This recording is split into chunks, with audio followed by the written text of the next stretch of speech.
Here's what would happen if all the Earth's volcanoes erupted at once. Not all volcanoes would pose a danger. Extinct volcanoes, those that haven't erupted in the last 10,000 years, just don't have any magma left to erupt again. However, at any given time, there are 10 to 20 volcanoes erupting somewhere on Earth. In total, there are 1,500 active volcanoes on land and an unknown number of them underwater. What if all of them erupted at once? What would this apocalypse look like exactly? If all active volcanoes on Earth went off at the same time, there would be a lot of explosions. Explosive eruptions would churn out walls of rocks, ash, and gas, wiping out the nearby areas. You wouldn't be able to outdrive that giant hot cloud. Rocks as hot as 1,000 degrees would be traveling faster than 700 kilometers an hour.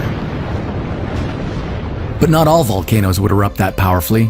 Instead of violently expelling magma, some volcanoes would steadily eject it onto the ground. That's called an effusive eruption.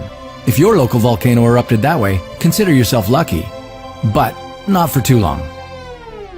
Other eruptions would be sending plumes of ash up into the air. These would travel for thousands of kilometers and cover the Earth with a thick blanket of ash. Ashy clouds would block the sunlight, plunging the whole planet into complete darkness. Without sunlight, there's no chance of photosynthesis. All the plants would die, including all the crops that feed us and the animals. Because volcanic ash is actually tiny rock particles, it would be very heavy. If enough ash were to fall on your roof, your home would collapse. And you're not escaping this in an airplane.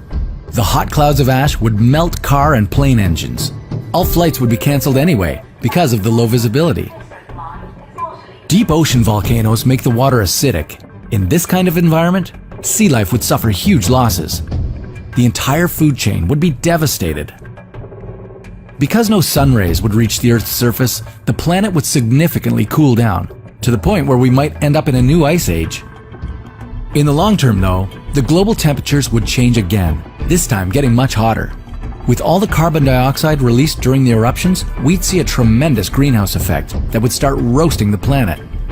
Now, if you survived the volcanic explosions and didn't die from breathing in the ash, the safest place for you might be on a ship in the middle of the ocean, or in an underground bunker. Just make sure you have enough food supplies and warm clothes to keep you alive in this post-apocalyptic world. Before coming out, you'll need to wait until the atmosphere clears up. That's going to take a very, very long time. And you wouldn't be seeing the Earth you once knew. Prolonged volcanic eruptions spewing from the planet's mantle would dump this partly molten layer on the surface, causing a mass imbalance. As a result, our planet might tip over, just like Mars did about 3.5 billion years ago.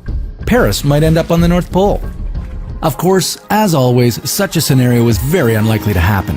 At least, there's no evidence of all volcanoes erupting at once in the 4 billion year history of Earth.